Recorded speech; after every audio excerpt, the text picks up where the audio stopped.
Bem-vindos ao Hora Macabra do canal Zona de Crime, onde eu trago para vocês uma história de terror, para que vocês durmam com a luz acesa essa noite. Com inspiração no nosso último vídeo, eu decidi trazer uma história de bruxaria para vocês. Então, bora! No episódio de hoje, o velho. A casa está situada no final de uma estrada abandonada, atrás de uma linha de pinheiros. A estrada costumava fazer parte de um sistema de rodovias, e a casa foi construída depois que um sistema de segurança foi instalado e colocado lá para privacidade. O proprietário original faleceu de um ataque cardíaco na casa, e a propriedade estava vazia desde a década de 1980, ou assim se pensava. Morava na casa um homem grande e corpulento, que vivia sem regalias como eletricidade ou água. Havia um riacho que corria a apenas 100 metros de distância, que ele usava para a água e usava fogo para se aquecer. Gostava do isolamento da casa e a privacidade era tudo de que precisava para continuar com suas loucuras. A casa ficava localizada na cova de um vale e tinha uma névoa laranja que sempre pairava sobre ela. O nascer do sol consumia o fenômeno lentamente e era assustador à vista. As pessoas podiam ver a fumaça da chaminé de sua casa e sabiam que ele morava ali, mas não ligavam porque ele nunca pedia nada e não esperava nada de ninguém. Todas as manhãs ele acordava e caminhava pela floresta, até um Walmart local, e fingia fazer compras enquanto pegava o café da manhã na delicatessen, geralmente donuts. Os funcionários sabiam o que ele estava fazendo, mas eles realmente não se importavam, contanto que ele não demorasse muito. Ele parecia ser um velho miserável e eles tinham pena dele. Além disso, ele sempre comprava alguma coisa quando estava ali. Eles até lhe davam pão e bolos do dia anterior da prateleira para ajudá-lo. O velho definitivamente não passava fome. Por volta do meio-dia, ele tomaria seu lugar em um cruzamento da rodovia principal com sua placa de vagabundo e imploraria por troco. Por mais lucrativo que isso fosse para ele, muitas pessoas, entretanto, optavam por comprar-lhe comida, e ele também aceitou de bom grado. Ele era em sua maior parte autossuficiente, enquanto as boas graças e caridade surgissem em seu caminho. Uma boa vida podia ser ganha com trocados e notas de dólar, e ele nunca ia para a cama querendo nada.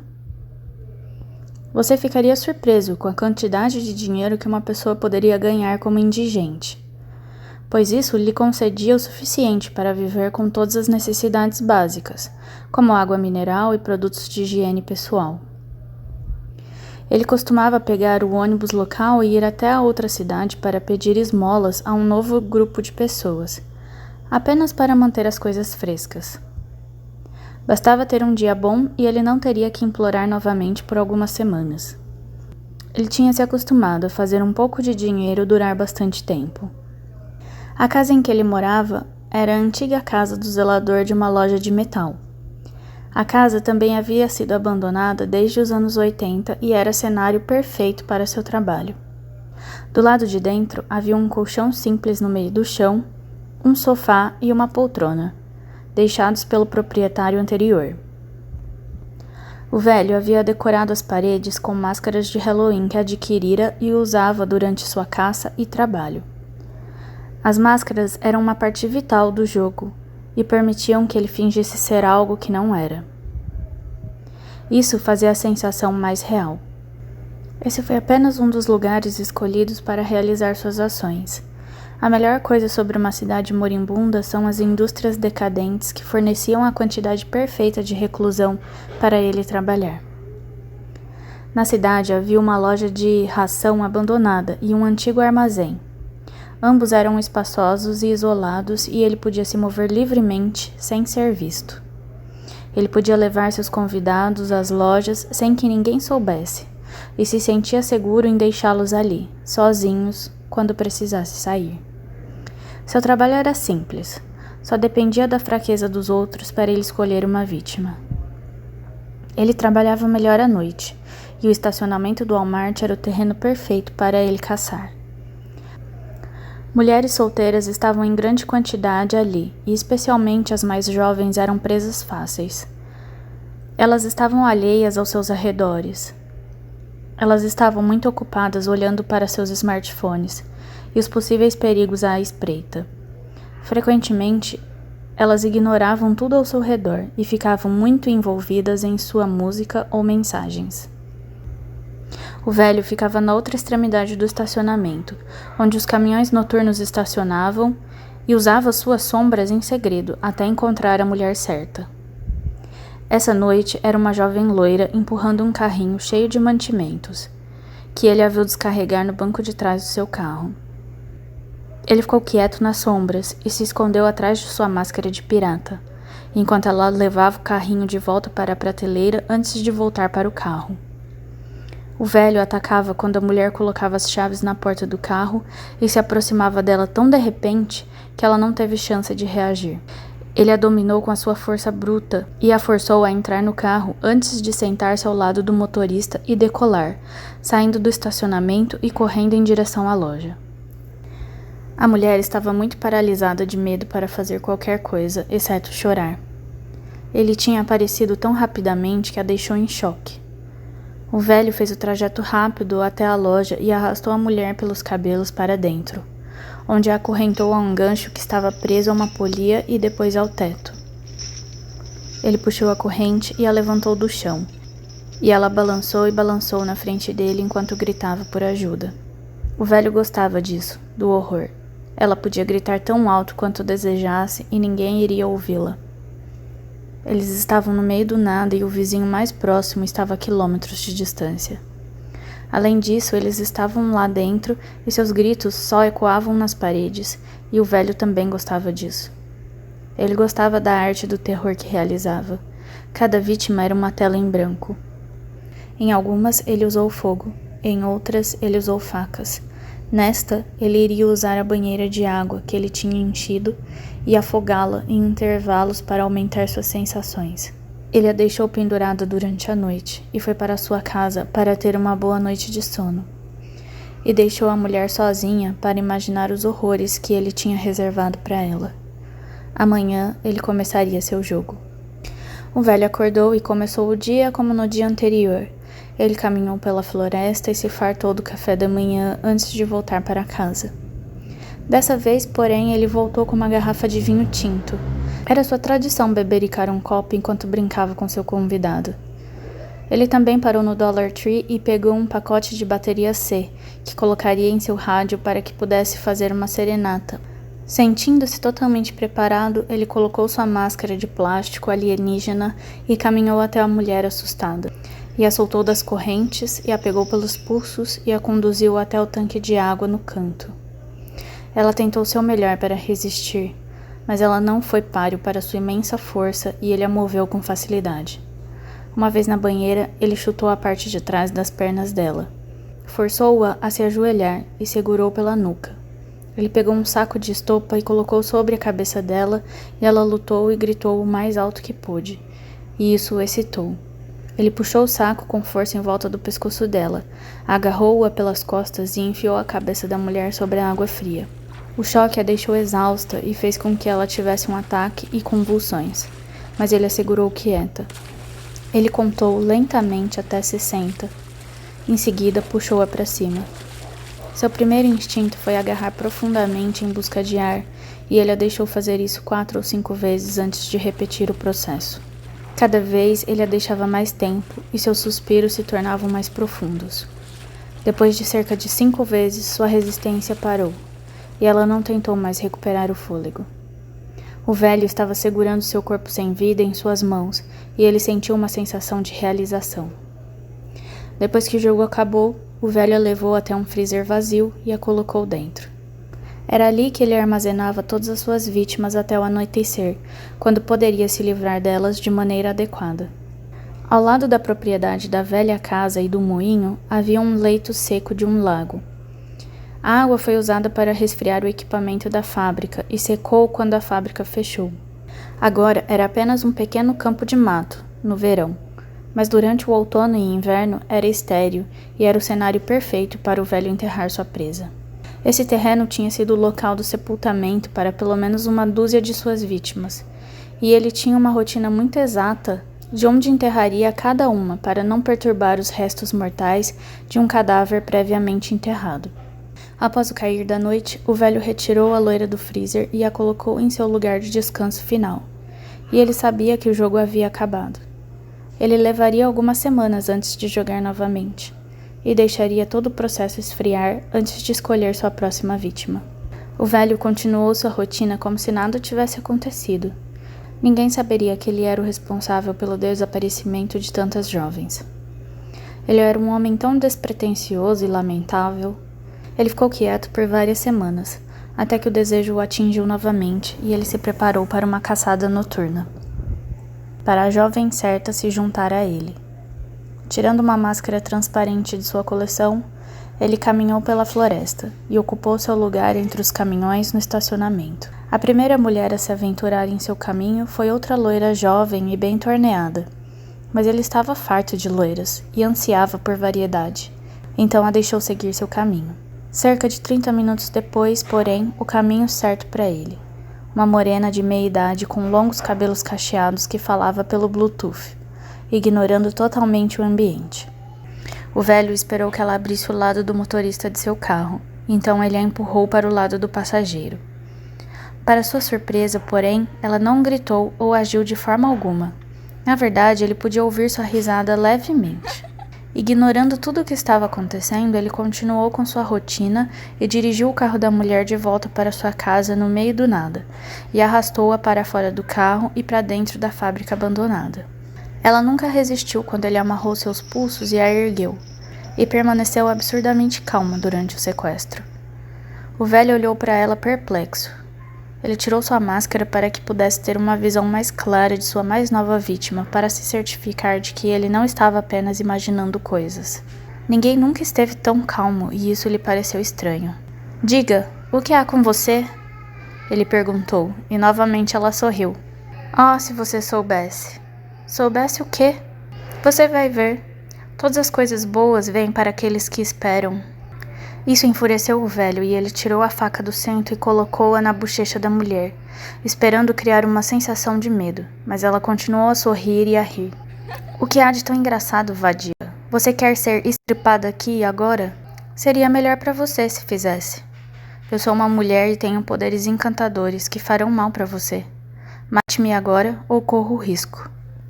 "Bem, veremos sobre isso."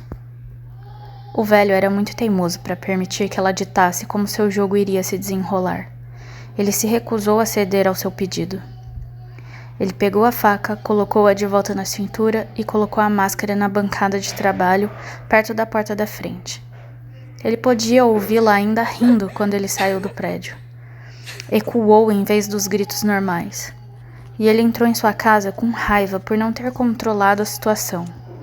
Ele deitou-se na cama e pensou consigo mesmo que males poderia cometer com ela pela manhã, que a ensinariam a não zombar dele, e com essas imagens ele adormeceu. Na manhã seguinte, ele acordou em uma situação particularmente estranha. Em vez de estar em sua cama, ele se viu pendurado nas correntes. Ele ficou pendurado ali, nu, exceto por uma máscara Reggie de hiene, e suspenso a pelo menos 60 centímetros do chão. Ele lutou tanto quanto pôde para se libertar de suas correntes, mas a gravidade o impediu de se libertar. "Ah, você está acordado", disse a mulher. "O que é isso? O que você fez?" "O que prometi que faria. Jurei à deusa que me vingaria de você, por minhas irmãs, e agora é a hora." "Do que você está falando?" A mulher tinha sua faca na mão. "Vamos brincar um pouco primeiro," ela disse enquanto corria a lâmina ao longo do lado do velho, produzindo um fluxo de sangue agradável e uniforme, e uma reação atordoada dele. "Ai, Cristo, que diabos está fazendo? O que você quer?" "Eu? Eu quero vingança. Vingança por todas as mulheres que você torturou e matou. Vingança, doce vingança. Eu quero fazer você sofrer tanto quanto você as fez, antes de massacrá-las." "Não sei do que você está falando. De quais mulheres?" "Você não pode mentir para mim. Eu sei tudo. Você acha que me levou por acidente naquele estacionamento? Foi meu destino. Foi o seu destino para nos encontrarmos. Você teve que me levar para que eu pudesse libertá-las deste inferno. Ela pegou a faca e fez outra incisão no outro lado do corpo dele, de modo que os dois lados pingassem sangue no chão de terra. Cujo, Caim, ela chamou, e suas palavras foram respondidas por uma dupla de pastores alemães. Esses são meus animais de estimação, e eles são meus cães infernais, que se deliciam com a carne de minhas vítimas. Assim que minhas damas tiverem a chance de falar, meus cães acabarão com você, e o enviarão para o inferno que o aguardou por toda a sua vida. Certamente você deve ter achado estranho seu estilo de vida e a conveniência do leito seco do lago e a tonalidade vermelha que fica acima de sua casa. Está em uma das portas do inferno e você tem vivido nela esse tempo todo. Só me resta mandar você para lá, para sempre. Eu sou a escolhida. Escute, senhora, não sei do que você está falando. Apenas me deixe descer daqui e eu irei matá-la lentamente. Suas ameaças não significam nada para mim. Agora apenas aguente firme. Temos um longo dia pela frente aqui. E ela o cortou novamente pelo lado direito. A profundidade dos cortes fez com que ele perdesse sangue suficiente para desmaiar pendurado nas correntes. Sob seu corpo inconsciente, os cães lambiam avidamente as poças de sangue que sempre pingavam. Quando o velho acordou, estava amarrado a uma cadeira, com os cotovelos e tornozelos algemados por arame farpado, tão apertado que cortava fortemente sua pele. Ele foi colocado em frente a um espelho de corpo inteiro e pôde ver que ainda estava usando a máscara da Reggiane. Ele pegou suas mãos e tentou tirar a máscara, mas ela estava bem presa em seu rosto. Ah, vejo que você está acordado. Você ficou fora por um bom tempo. Achei que poderíamos ter perdido você por um minuto. O dia está praticamente acabado. Está quase na hora das festividades da noite. Do que você está falando? Que festividades? A festa que eu vou dar. Você não quer perder nossos convidados. Sei que eles não querem perder você. O velho lutou para arrancar a máscara do rosto. A cada movimento, porém, o arame farpado cortava mais profundamente sua pele, e ele podia ver os dois cachorros lambendo os lábios. O que você vai fazer comigo? Ah, já tratamos disso. Agora a verdadeira questão é, quando vou fazer isso?